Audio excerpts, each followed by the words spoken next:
பிரியமானவர்களே, எப்படி இருக்கிறீங்க?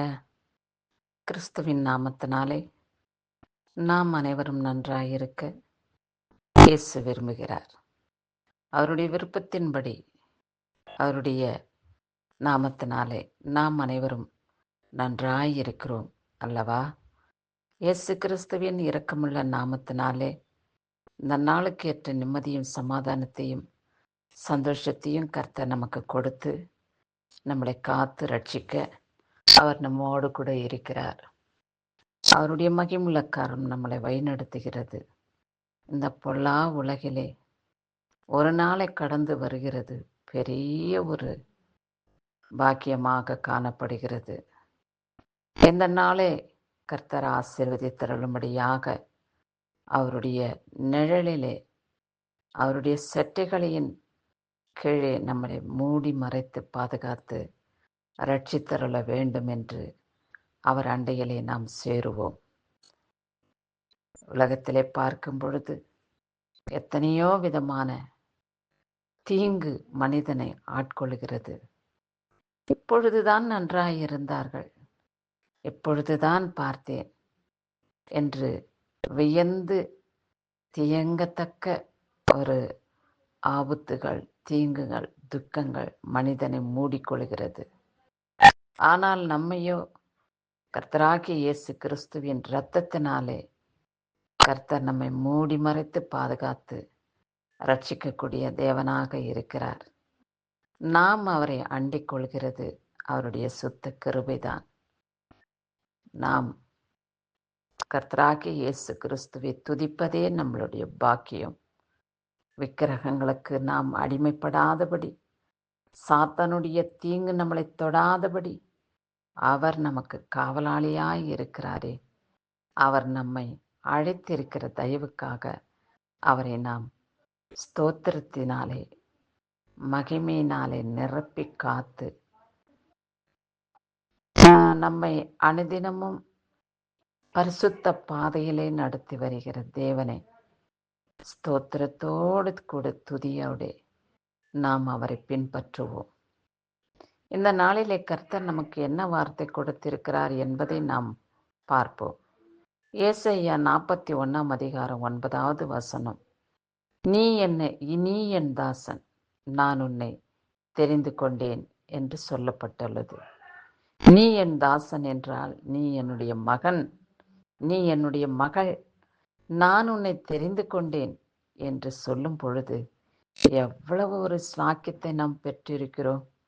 அவரை நாம் நம்பி வாழும் பொழுது, அவரை விசுவாசிக்கும் பொழுது, அவரை நாம் பின்பற்றி வரும் பொழுது நம்மை அவர் தெரிந்து கொண்ட அவருடைய அன்பில்லா அன்புக்காக, தயவுக்காக, பேரின்ப நதிக்காக அவரை ஸ்தோத்திரிக்கிறேன்.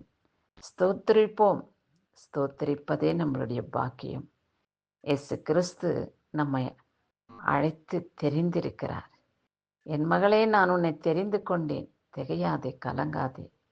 எப்பொழுது என் பாரம் என்னை விட்டு நீங்கி போகும், எப்பொழுது என் துயரத்தை விட்டு நான் கடந்து வருவேன், எந்த நாளிலே நான் சந்தோஷமாய் சமாதானமாய் வாழ்வேன் என்றெல்லாம் நினைத்து யோசித்து சிந்திக்கிறாயா? அப்படித்தானே காலங்கள் கடந்து போகிறது என்று நாம் நினைக்கின்றோம் அல்லவா?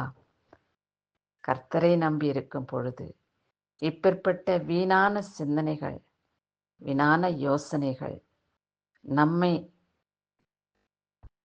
அடிமைப்படுத்துகிற பிசாசின் கிரிகள் நம்மளை விட்டு நீங்கி போக அவர் பாதப்படியிலே நாம் முழங்கால் படியிட்டு, ஆண்டவரே, என்னை நீர் உம்முடைய மகளாக, உம்முடைய மகனாக தெரிந்து கொண்டீரப்பா, உமக்கு ஸ்தோத்திரம். என்னுடைய வம்சம் உமக்கு பிரியமான வம்சமாய், நேசிக்கக்கூடிய வம்சமாய், உம்மை துதிக்கக்கூடிய வம்சமாய் நீர் தெரிந்து கொள்ளும் ஆண்டவரே. என் எல்லை முழுவதும் நீர் வேலியடித்து பாதுகாத்து ரட்சித்த தயவுக்காக உமக்கே கொடான கோடி ஸ்தோத்திரம் ஆண்டவரே என்று நாம் ஸ்தோத்திரத்தோடே துதியை நாம் ஏறெடுப்போம். ஸ்தோத்திரம் செலுத்தினான் மாத்திரம் போதாது, துதியே நாம் செலுத்த வேண்டும். துதி செலுத்தும் பொழுது சாத்தான் நம்மளை விட்டு ஓடி போவான் என்பதை நாம் அறிந்து கொள்ள வேண்டும். இந்த நாளிலே திருமண நாளையும் பிறந்த நாளையும் கொண்டாடுகிறவர்களை கர்த்தர் ஆசீர்வதிக்கவே ஆசீர்வதித்து காத்து கொள்வாராக. அவருடைய மகிமுள்ள கரம் அவர்களை தாங்கி வழிநடத்தும் பரிசுத்தப்படுத்துவதாக. உங்களுக்காக வேண்டிய இந்த வார்த்தையை நீங்கள் நினைவில் வையுங்கள். இந்த பிறந்த நாளிலே, திருமண நாளிலே கர்த்தர் நம்ம பேர் சொல்லி அழைக்கிறார். அவருடைய கண்களுக்கு முன்பாக நாம் வெளிப்பட்டபடியினாலே தேவனுக்கு கொடான கொடி ஸ்தோத்திரம். ஆண்டவரே உமக்கு ஸ்தோத்திரம், என்னை நீர் பேர் சொல்லி அழைக்கிறீர், இன்னும் உம்முடைய மகனாக தெரிந்து கொண்டீர், உம்முடைய பார்வையிலே நான் காணப்படுகிறபடியினாலே உமக்கு நன்றி செலுத்துகிறேன். ஆண்டவரே, நீர் எப்பொழுதும் என்னை பார்க்கிறபடியினாலே உமக்கு சித்தமானபடி, உமக்கு பிரியமானபடி நான் வாழ பரிசுத்த ஆவியானவர் என்னையும் என் குடும்பத்தையும் வழிநடத்தி பாதுகாத்துக் கொள்வாராக. ஆமேன். கிறிஸ்துவுக்கே சதா காலங்களிலும் மகிமை உண்டாகட்டும். இயேசுவின் நாமத்தினாலே ஆமேன், ஆமேன்.